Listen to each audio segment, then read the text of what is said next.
कुळगाव बदलापूर शहराला सर्वांग सुंदर बनवण्याच्या दृष्टिकोनातून या शहरातील प्रत्येक प्रभागामध्ये या ठिकाणी उद्याने विकसित करावीत ही संकल्पना या ठिकाणी प्रभाग क्रमांक 30 मध्ये आम्ही राबवलेली आहे। प्रभाग क्रमांक 30 मध्ये या ठिकाणी डॉक्टर APJ अब्दुल कलाम या उद्यानाचं सुशोभीकरण करण्याचं काम आम्ही या ठिकाणी पूर्ण केलं आहे। या उद्यानामध्ये ज्येष्ठ नागरिकांसाठी एक विरंगुळा केंद्राची सुद्धा आम्ही या ठिकाणी निर्मिती केली आहे आणि ग्राउंड प्लस 1 च्या असणाऱ्या या बिल्डिंगमध्ये तळमजल्यावर त्या ठिकाणी ग्रंथालय तयार केलं आहे आणि पहिल्या माळ्यावर आम्ही त्या ठिकाणी अभ्यासिका तयार केली आहे। ज्येष्ठ नेते गोपीनाथराव मुंडे यांच्या नावाने या ठिकाणी हे ग्रंथालय तयार केलं आहे आणि आदरणीय प्रमोद महाजन यांच्या नावाने या ठिकाणी अभ्यासिका तयार केली आहे। या ज्येष्ठ नागरिक विरंगुळा केंद्राला आम्ही डॉक्टर बाबासाहेब आंबेडकर यांचं नाव दिलेलं आहे। या प्रभागातील या गार्डनमध्ये विविध उपक्रम त्या ठिकाणी चालतात। या ठिकाणी ओपन जिमची सुद्धा निर्मिती केलेली आहे। या ठिकाणी या ग्रंथालयाच्या इमारतीमध्ये सकाळी योगाचे वर्ग सुद्धा या ठिकाणी होतात आणि अनेक महिला त्या ठिकाणी त्या योगाचा फायदा घेतात। त्यामुळे या गार्डनमध्ये असे सर्वदूर उपक्रम करण्याचं काम या ठिकाणी आम्ही कुळगाव बदलापूर नगर परिषदेच्या माध्यमातून या ठिकाणी करतोय।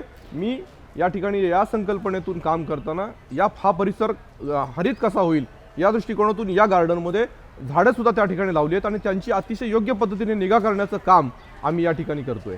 या ठिकाणी डॉक्टर APJ अब्दुल कलाम यांचं नाव या उद्यानाला देताना या ठिकाणी डॉक्टर APJ अब्दुल कलाम यांचे जे विचार आहेत ते विचार आम्ही या ठिकाणी या उद्यानाच्या कंपाऊंडवर सगळ्या ठिकाणी लावलेले आहेत। हे विचार वाचल्यानंतर आत्ताच्या तरुणाईमध्ये त्या ठिकाणी एक प्रकारची नवीन प्रेरणा या ठिकाणी निर्माण व्हावी यामागची ही संकल्पना आम्ही या ठिकाणी तयार केलेली आहे। या गार्डनमध्ये आम्ही या ठिकाणी नवग्रह उद्यानाची सुद्धा त्या ठिकाणी निर्मिती करतोय। शास्त्रोक्त पद्धतीने या ठिकाणी या विद्यार्थ्यांना या परिसरातील नागरिकांना जास्तीत जास्त ज्ञान मिळावं ही यामागची त्या ठिकाणी संकल्पना आहे। नमस्कार, मी सौ उर्मिला संभाजी शिंदे, नगरसेवक संभाजी शिंदे, प्रभाग क्रमांक वार्ड क्रमांक 30 याच्यामध्ये जे डॉक्टर APJ अब्दुल कलाम उद्यान झालेलं आहे ते त्या उद्यानामध्ये AC अभ्यासिका आहे वरती श्री प्रमोदजी महाजन यांच्या नावाने आणि खाली ज्येष्ठ नागरिक विरंगुळा केंद्र आहे आणि येथे आरोग्य हीच संपत्ती ह्याच्याने ज्येष्ठ विविध ओपन जिमचे साधने आहेत आणि लहान मुलांसाठी खेळण्यासाठी त्यांना खेळणी आहेत आणि हे गार्डन जे हिरवं आणि सुंदर दिसतं आहे त्याच्यामध्ये त्याची व्यवस्थित निगा राखली जाते।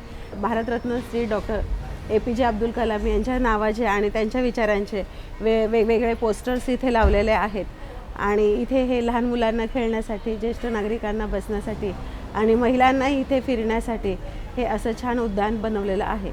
वास्तव में 5 जून 2008 को जब हमारे विद्यालय का स्थापना हुई उस समय यहाँ के माननीय MLA किशन राव कथोरे और शिंदे साहब दोनों हमारे यहाँ उपस्थित थे। स्कूल जब चला तो हमारे पास जो है 25 बच्चे और 3 टीचर से मैं अपना विद्यालय शुरू किया था 2008 में 5 जून 2008 को। तब से इनके सहयोग से, इन दोनों महापुरुषों के सहयोग से हमारा विद्यालय प्रगति कर रहा है और इन्होंने माने जब कभी हमको ज़रूरत पड़ती है तब जो है हम इनके पास जाते हैं और इनसे सहायता मांगते हैं और ये सहायता देते हैं। बीच में जो इन्होंने गार्डन को, ये यहाँ बहुत ही गंदा था, खड़े होने की जगह नहीं थी, जो है दुर्गंध आती थी, नाला बहता था। इन्होंने जो है इस कार्य को अपने कंधे पर लिया और साफ़ सफाई किया, फिर गार्डन बनाया और हम जो है हमको परमिशन दिया हमारे बच्चों को यहाँ पर जो है स्पोर्ट्स करने के लिए और खेल कूद करने के लिए। और आज जो है इन्होंने इतना बढ़िया ये गार्डन बना दिया है, पहले तो थोड़ा कम था लेकिन ऐसा गार्डन जो छोटी जगह में इतना विकसित है और हमारे जो है पूर्व राष्ट्रपति APJ अब्दुल कलाम के नाम पर जो है इन्होंने इस गार्डन को बनाया। इस महान विभूति को याद करने के लिए इन्होंने सोचा। ऐसा बहुत कम लोग सोचते हैं, जो सब तो अपने बारे में सोचते हैं लेकिन दूसरों के बारे में सोचने वाला जो है अब पुरुष जो है बहुत कम दिखाई देता है। दोनों मिस्टर और मिसेस शिंदे को जो मैं अपने स्टाफ की तरफ से, अपनी स्कूल की तरफ से इन्हें धन्यवाद देता हूँ। Thank you.